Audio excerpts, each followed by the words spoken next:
पाकिस्तान तहरीक इंसाफ शहदादपुर की जानिब से ज़िले जनरल सेक्रेटरी राव काशिफ अमीन, मिनौचर गुज्जर, राना माजिद बागी की क़ियादत में किसानों से इजहार यकजहती और खाद की ब्लैक में फ़रोख्त के खिलाफ प्रेस क्लब शहदादपुर के सामने एहतजाजी मुजाहिरा किया गया। एहतजाजी मुजाहिरे से खिताब करते हुए पाकिस्तान तहरीक इंसाफ के ज़िले जनरल सेक्रेटरी सांघड़ राव काशिफ अमीन ने कहा कि महकमा ज़राअत और ज़िले इंतज़ामिया के अफसरान की नाकिस पॉलिसियों की वजह से यूरिया खाद मार्केट से गायब हो गई, जबकि सरकारी नर्ख 3650 के बजाय शहदादपुर और गिरदोनवा में यूरिया खाद की ब्लैक में फ़रोख्त तेज़ी से जारी है। यूरिया खाद मार्केट में 5100 रुपये फ़ी बैग तक ब्लैक में फ़रोख्त की जा रही है,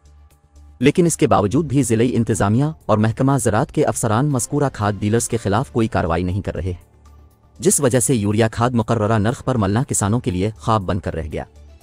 किसानों ने निगरान हुकूमत से नोटिस लेने का मुतालबा करते हुए कहा है कि किसानों को रिलीफ फराहम किया जाए और किसानों में पाई जाने वाली बेचैनी दूर की जाए।